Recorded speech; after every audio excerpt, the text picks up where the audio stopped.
Abra sua Bíblia no Evangelho segundo escreveu João, capítulo de número 13, versículo de número 3 até o versículo de número 5.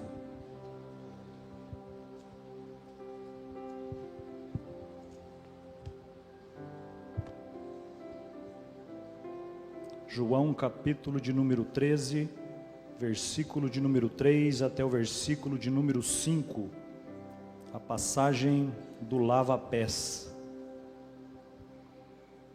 Peço a Deus que fale aos nossos corações uma vez mais nesta noite, como sempre o Senhor, pela sua bondade, tem falado a nós.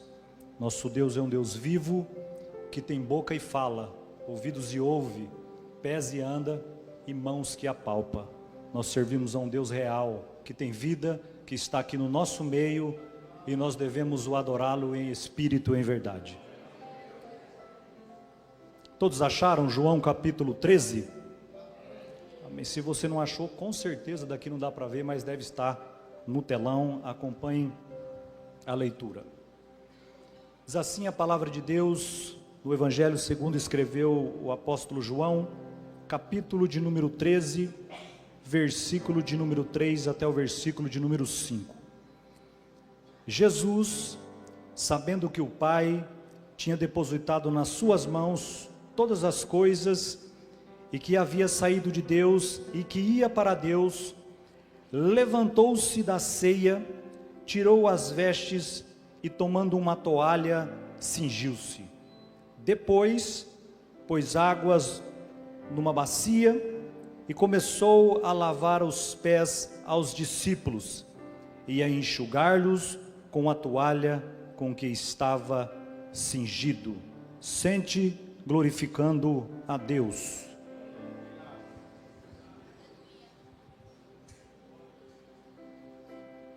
Todos nós, percebendo ou não, servimos a algo ou a alguém.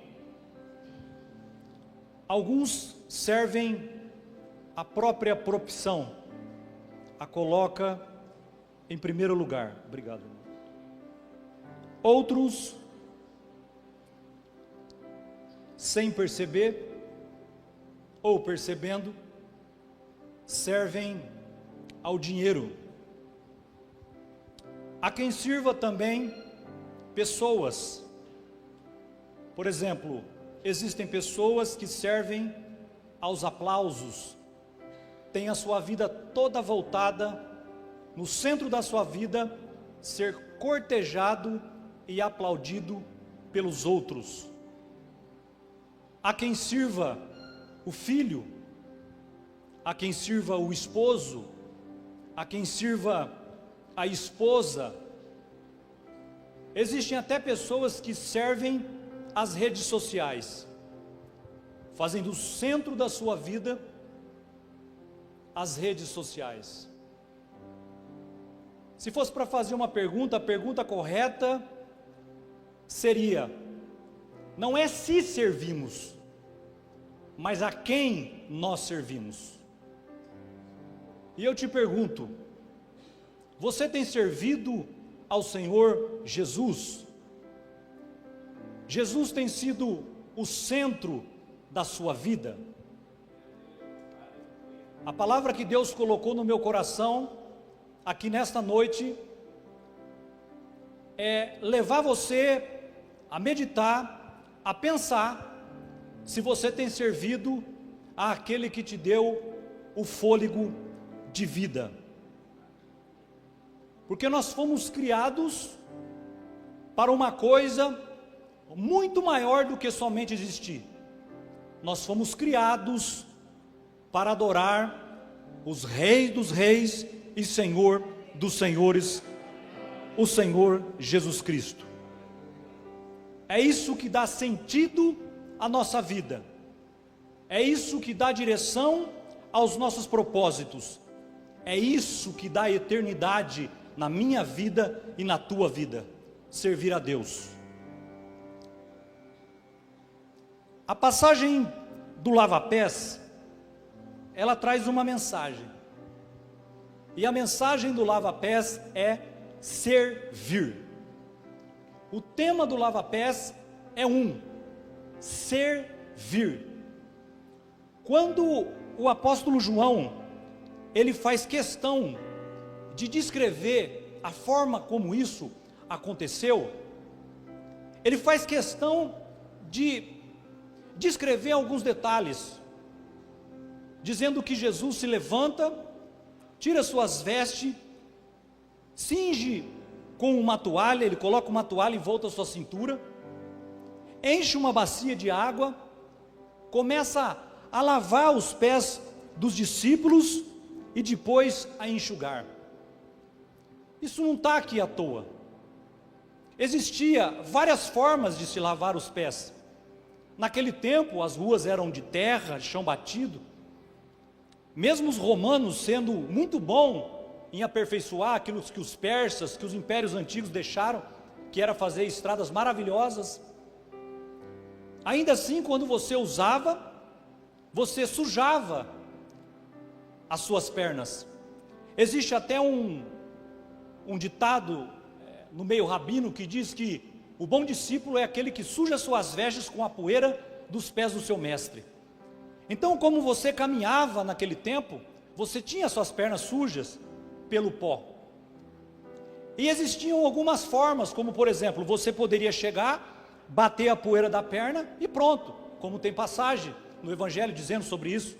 Se você entrar lá, pregar e ninguém ouvir, você limpa a poeira do seu pé e vai embora, ou seja, o sangue daquele povo não estará mais sobre a tua cabeça. E também existia uma forma mais comum, você deixava uma vasilha de água na porta da casa, e aí você chegava, molhava seus pés e enxugava num tapetinho ali, já estava pronto. Então, quando João descreve Jesus colocando uma toalha envolta à sua cintura, enchendo uma vasilha de água, lavando as pernas, os pés dos discípulos e enxugando, ele está descrevendo algo que era comum de ser feito pelos escravos, aqueles que serviam aos seus senhores. Então Jesus, ele se coloca numa posição de escravo para lavar os pés daqueles discípulos. Ou seja, quando João descreve isso, ele está mostrando a essência do serviço de Jesus, ao máximo, se entregando ao máximo pela vida do próximo. Então o centro do lava-pés, da mensagem contida aqui, é servir.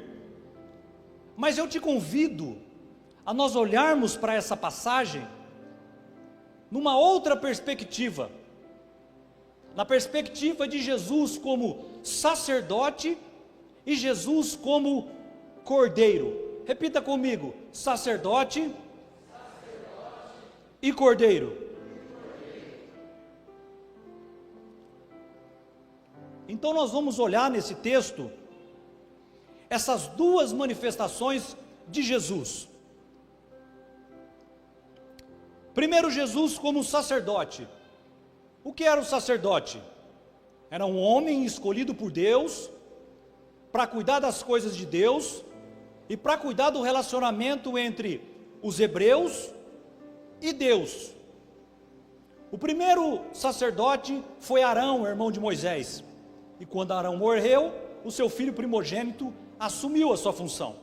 E assim era sucessivamente. O que fazia um sacerdote? Ele orava a Deus pelo povo. Ele cuidava do tabernáculo, que era uma tenda a qual Deus deu as dimensões, a forma como deveria ser feita no deserto, para que ali ele se relacionasse com os hebreus.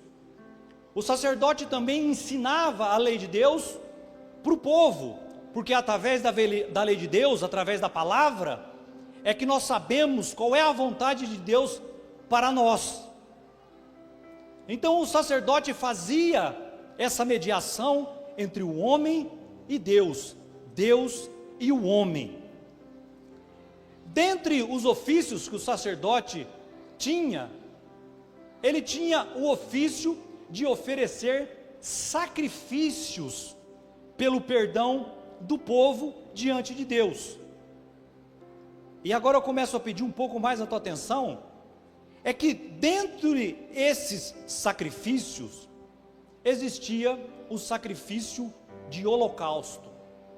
O sacrifício de holocausto era o sacrifício onde o animal sacrificado, ele era colocado todo sobre o altar de holocausto, que era, para ficar fácil dos irmãos entenderem, uma churrasqueira gigante com uma grelha e com fogo forte por baixo, que não parava nunca. Esse era o sacrifício de holocausto. Mas no sacrifício de holocausto, que era algo que pertencia ao sacerdote realizar, ali ele sacrificava bovinos, ele sacrificava caprinos e até mesmo aves. Em Levíticos, no capítulo de número 1, versículo de número 10 até o versículo de número 13, em Levíticos capítulo de número 8, versículo de número 18 até o versículo de número 21, nós temos o sacrifício do cordeiro no sacrifício de holocausto. E essas duas passagens descrevem como era feito isso. O animal, o cordeiro que viria a ser sacrificado a Deus, não podia ter defeitos.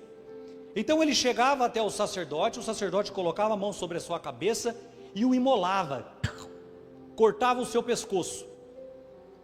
Isso ao lado norte do altar. Depois eles derramavam o sangue nos 4 lados do altar. E aí então o animal era dividido em partes, em várias partes, e colocado de 2 formas em sequência sobre o altar de holocausto. Depois do animal morto, o seu sangue aspergido, eles dividiam o animal entre cabeça e redenho. Redenho é o intestino. Então o sacerdote pegava a cabeça, pegava o intestino e colocava sobre aquele altar, aquela churrasqueira gigante que tinha um fogo, e ele colocava a cabeça juntamente com o intestino, para que fosse a gordura, para que fosse todo consumido pelo fogo. Aqui nós já começamos a aprender algumas coisas, porque a ciência hoje explica muito fácil, muito claro, de que existe uma relação neural entre o cérebro e o intestino.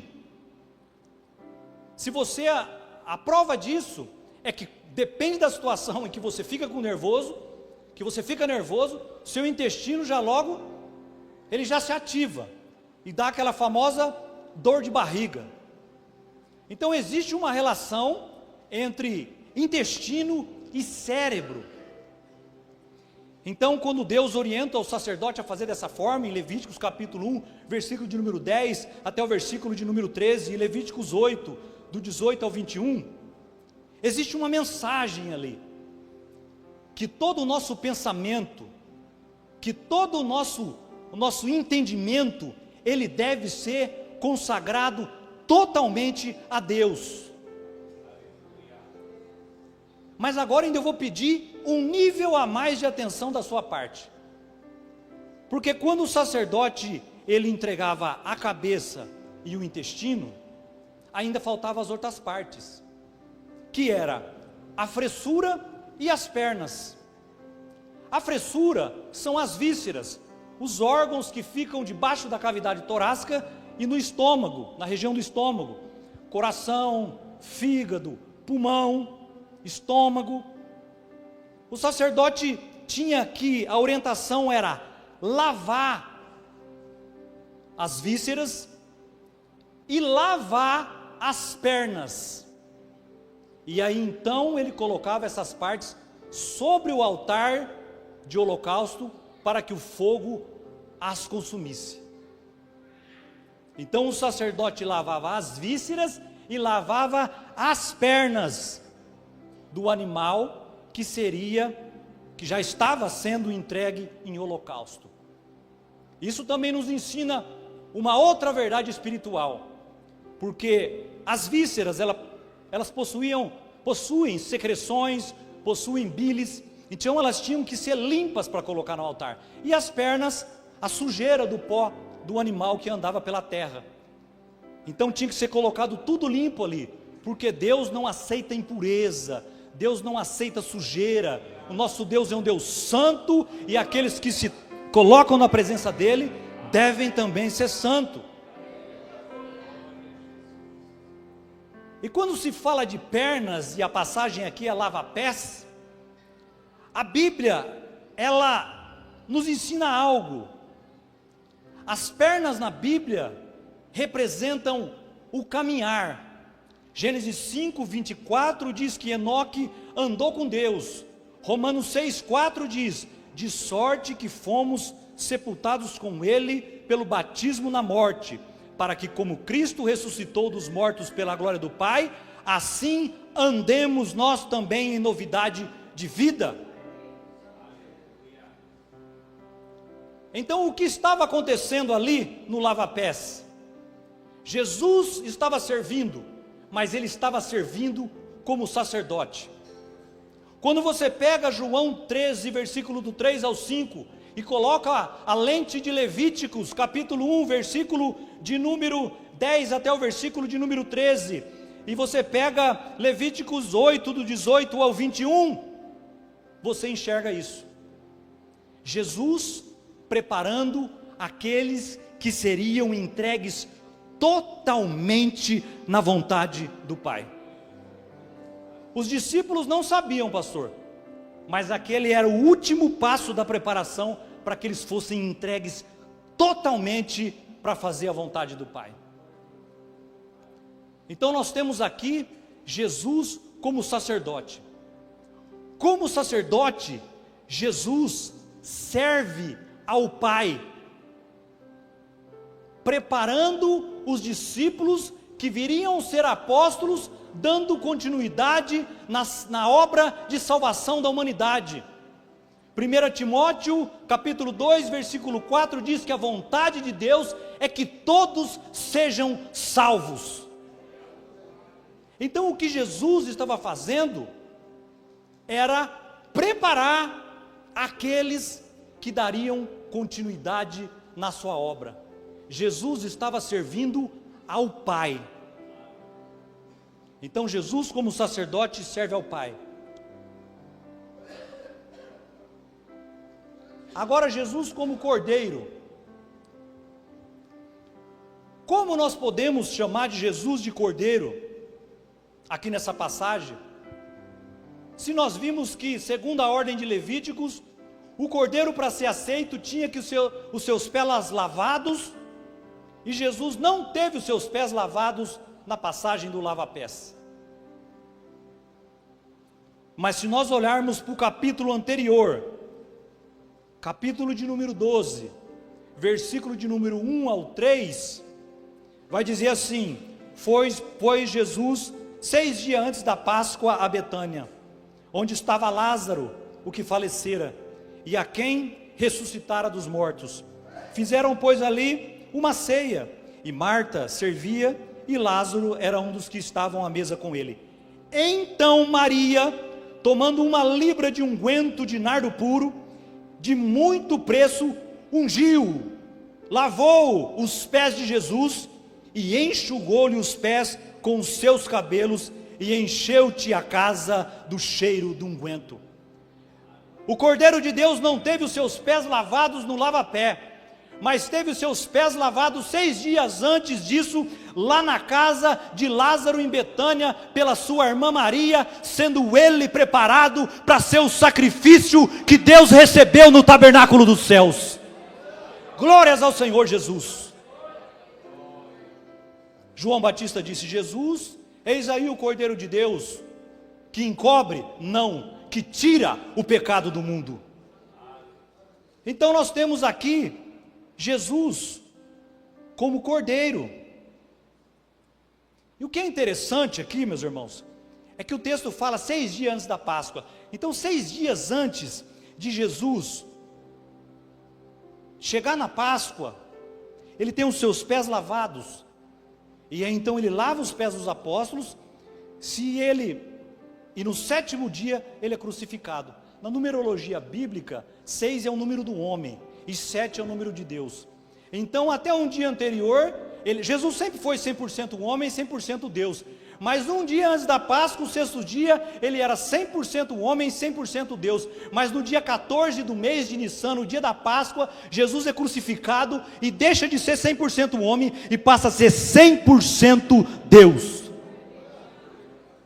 A Bíblia é maravilhosa, meus irmãos. Quanto mais você fuçar aqui, mais você vai achar coisas maravilhosas da parte de Deus, escondidas nesses textos, que Deus só revela para aqueles que têm sede e querem buscar. Eu sei que aqui existe uma igreja que ama a palavra de Deus, que busca a palavra de Deus e que anseia pelos mistérios de Deus.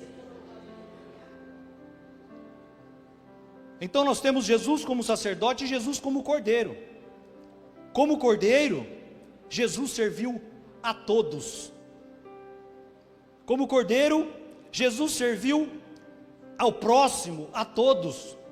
João 3,16, o versículo áureo da palavra de Deus diz: porque Deus amou o mundo de tal maneira, para que todo aquele que nele crê não pereça, mas tenha vida eterna. Jesus como cordeiro, ele foi morto, para que eu e você pudéssemos estar aqui nesta noite, glorificando o nome dele, e tendo a certeza que Deus tem para nós um lugar preparado no céu, que nada, nem lugar nenhum nessa terra se compara. Glórias a Deus. Então, meus irmãos, o que nos ensina essas duas manifestações de Jesus no lava-pés? Nos ensina a servir. As duas manifestações de Jesus aí mostra Jesus servindo ao Pai e Jesus servindo ao próximo. Jesus como sacerdote, ele faz a vontade do Pai, ele serve a vontade do Pai. E Jesus como cordeiro, ele serve ao próximo, se entregando para que todo aquele que nele crê não pereça, mas tenha vida eterna. Glória a Jesus por isso. A Bíblia, meus irmãos, possui mais de 60 versículos de forma direta ou indireta, que nos mostra que nós devemos servir a Deus, servir ao próximo. Por exemplo, Josué 24:14 diz: agora pois temei ao Senhor e serviu com sinceridade e com verdade, e deitai fora os deuses aos quais serviram vossos pais da além do rio e no Egito, e servi ao Senhor. Romanos 12:11, não sejais vagarosos no cuidado, sede fervorosos no espírito, servindo ao Senhor. Colossenses capítulo 3, versículo de número 23 e versículo de número 24, e tudo quanto fizerdes, fazei-o de todo o coração, como ao Senhor e não aos homens, sabendo que recebereis do Senhor o galardão da herança, porque Cristo o Senhor servis. Quem é de Deus, serve a Deus e é servido por Deus. Quem é de Deus, é servido por Deus e serve a Deus. Dá um glória se você tem servido ao Senhor Deus e tem sentido e vivido debaixo da bondade do Deus Todo-Poderoso.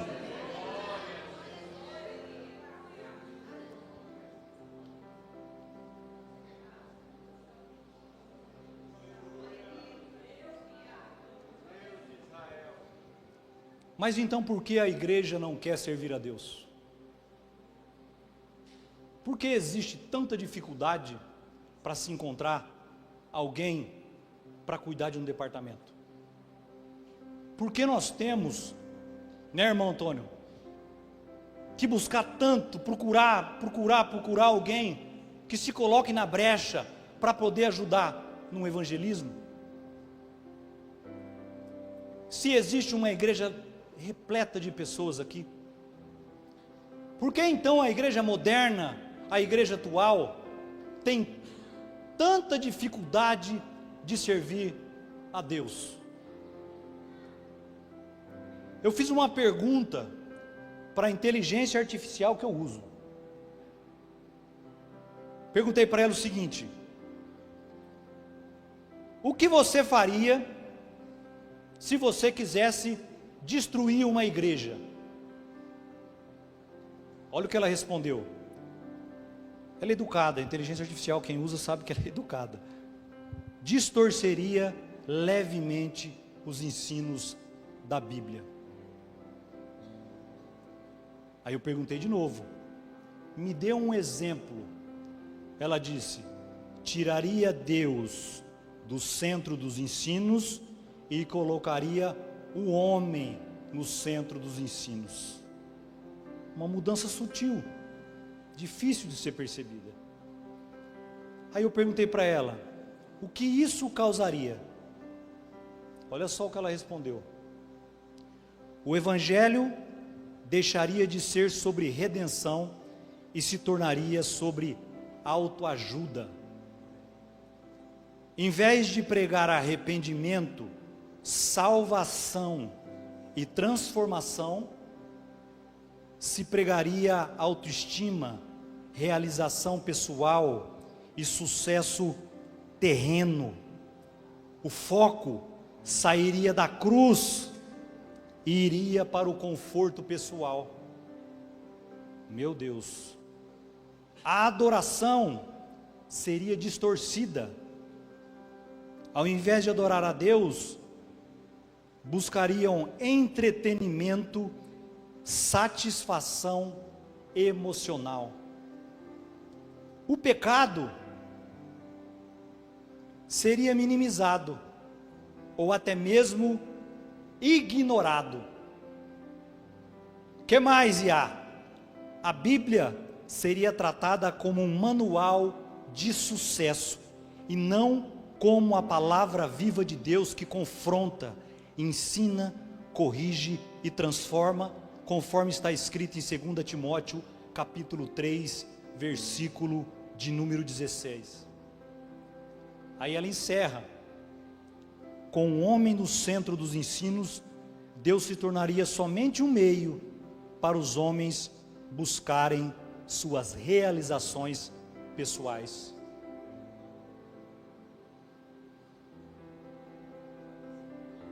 Por que a igreja atual não quer servir a Jesus? Porque está se colocando em primeiro lugar na frente de Deus. Mas a culpa não é só da igreja, porque isso acontece por causa de um evangelho distorcido, pregado cada vez mais nos púlpitos, aonde Deus serve o homem, mas o homem não tem obrigação de servir a Deus. Isso é mentira do diabo. Se na Bíblia nós temos mais de 60 passagens de forma direta e indiretamente dizendo que nós temos que servir a Deus e que nós temos que servir ao próximo. Jesus resume toda a lei de Deus em 2 mandamentos: amai a Deus sobre todas as coisas e ao próximo como a ti mesmo. A cruz de Cristo representa isso, porque uma trave que vai do chão até o céu é a lei, é a parte da lei de Deus do homem para com Deus, e a trave que fica na horizontal é a lei de Deus que fala do relacionamento entre o homem com o outro homem. O tempo inteiro o evangelho está dizendo que Deus nos serve, mas que nós também devemos servir ao Senhor. É por isso que a igreja cada vez mais vai trocando louvores autênticos por canções emocionadas. É por isso que cada vez mais o evangelho coach vai tomando os púlpitos. Cada vez mais se convida pregadores de autoestima, ao invés de convidar pregadores que pregam a palavra de Deus, que corrige, que exorta, que aponta o erro, que traz a solução. E a igreja sutilmente vai se desviando do caminho. Pega um mapa e desvia só 1 milímetro do destino, e você vai ver onde você vai parar lá no final. É isso que tem acontecido, e isso tem roubado a maior ferramenta de relacionamento com Deus. Porque quando você serve a Deus e Deus te serve, você vai criando comunhão. E você serve a Deus e Deus te serve, você cria afinidade. E você serve a Deus e Deus te serve, você vai criando confiança e Deus vai confiando cada vez mais em você. E aí então Deus passa a te chamar de amigo, porque Deus busca amigos, a Bíblia fala. Ou será que uma pessoa onde você só se entrega, só se entrega, só se entrega, só se entrega, e ela nunca faz nada por você, gera comunhão? Não gera, irmãos. Mas aquela pessoa para quem você se doa, e ela se doa por você, e você se doa por ela, e ela se doa por você, e você se doa por ela, e ela se doa por você, vai criando um vínculo, amigo mais chegado que irmão, vai criando confiança, e aí aquela oração que você já nem lembrava mais que existia, você começa a ter vontade. Cadê o meu amigo? Cadê meu pai? Eu quero estar próximo dele. Então o serviço te leva à comunhão com Deus, à intimidade com Deus. As maiores experiências que eu tive com Deus, meus irmãos, foi servindo a Deus. E no tempo da mocidade foram muitas, pastor, mas muitas. De eu acordar, de ter um sonho à noite, e acordar, e aquilo acontecer direto no mesmo dia. De terem problemas resolvidos, de acordar e vir aquele lampejo na mente. Eu falava, isso não é de mim, e é solução exata. Mas eu estava servindo a Deus.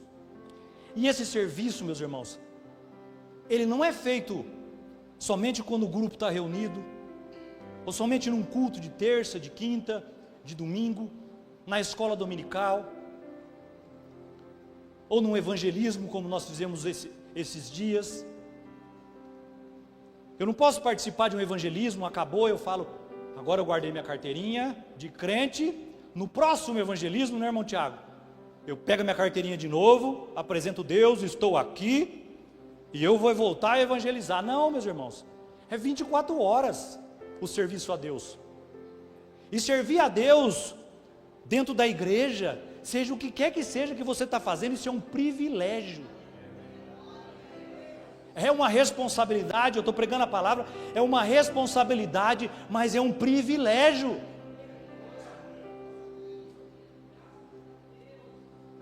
Mas a igreja anda meio dispersa. E Jesus não obriga, meus irmãos, ninguém a servi-lo. Mateus 19, do versículo de número 16 ao 22, nos fala da passagem do jovem rico. Ele foi até Jesus, Jesus perguntou para ele algumas coisas relacionadas a ações religiosas. Ele falou, eu cumpro isso aí desde criança. Aí Jesus virou para ele e falou o seguinte, vamos ver a quem ele serve. Vende tudo que você tem e me segue. Ele não servia ao dinheiro, ele servia a ele mesmo, porque o dinheiro era uma forma de trazer estabilidade para ele, de dar autoridade para ele, de dar segurança para ele. O que ele fez, o jovem rico? Foi embora, não serviu a Jesus. Não tem como servir a Deus com a mente dividida. Não tem como você servir a você e servir a Deus. Com a mente dividida, você nunca vai conseguir servir a Deus. Por mais que você se esforce, por mais que você tente, por mais que você lute, de repente as suas forças se vão, porque a sua mente está dividida entre alcançar as suas realizações pessoais e servir a Deus. Isso não vai dar certo. Você pensa que isso te preenche, mas o que te preenche é servir a Deus. A mente dividida, ela não vai servir a Deus. Se eu passasse uma folha de caderno aqui para todo mundo, uma caneta, e dissesse assim, responda para mim o que significa distração, eu acredito que as pessoas iam dizer, 50% ia dizer, falta de concentração.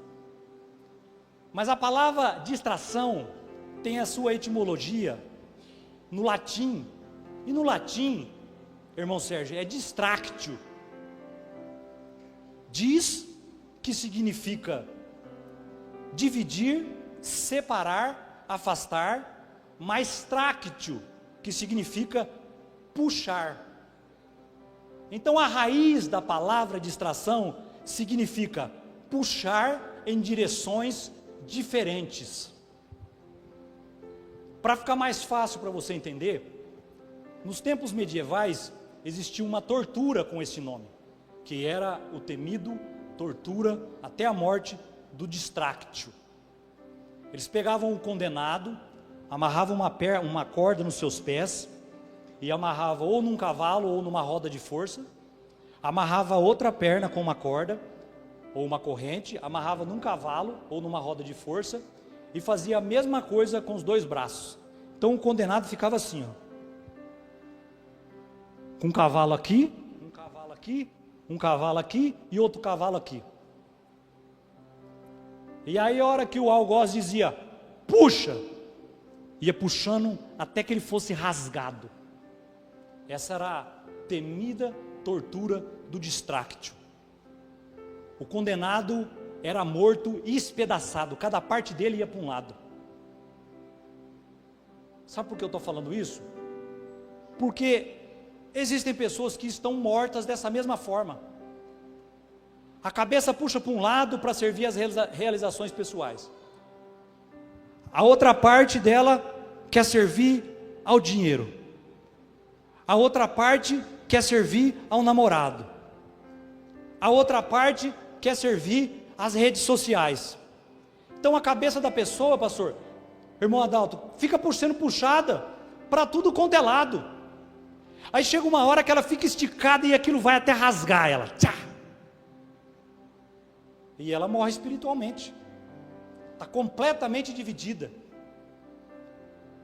Mas ao contrário da palavra distração, nós temos tração, que é o tráctio, que significa toda força em direção de um só lugar, toda força direcionada para um só lugar. Se distração significa ser separado a força, porque está sendo puxado para todos os lados, com vários pensamentos, com vários anseios, tração é toda a força direcionada para um só lugar. Aí nós nos lembramos do Salmo de número 27, versículo de número 4, quando Davi diz assim, uma coisa pedi ao Senhor, uma coisa, tração, que eu possa morar na sua casa todos os dias. Davi já sabia disso. Uma coisa pedi ao Senhor, e a buscarei, que possa morar na casa do Senhor todos os dias. Davi não permitia que a fama de rei levasse a mente dele para que ele quisesse ser conhecido o homem mais poderoso do Oriente. Davi não permitia a posição de rei fazer com que ele explorasse o povo para que ele fosse o homem mais rico daquele Oriente Médio.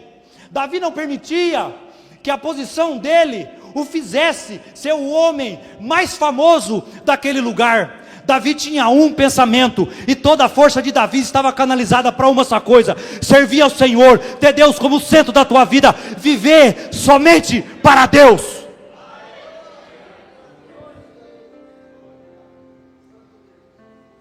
Por favor, fique em pé.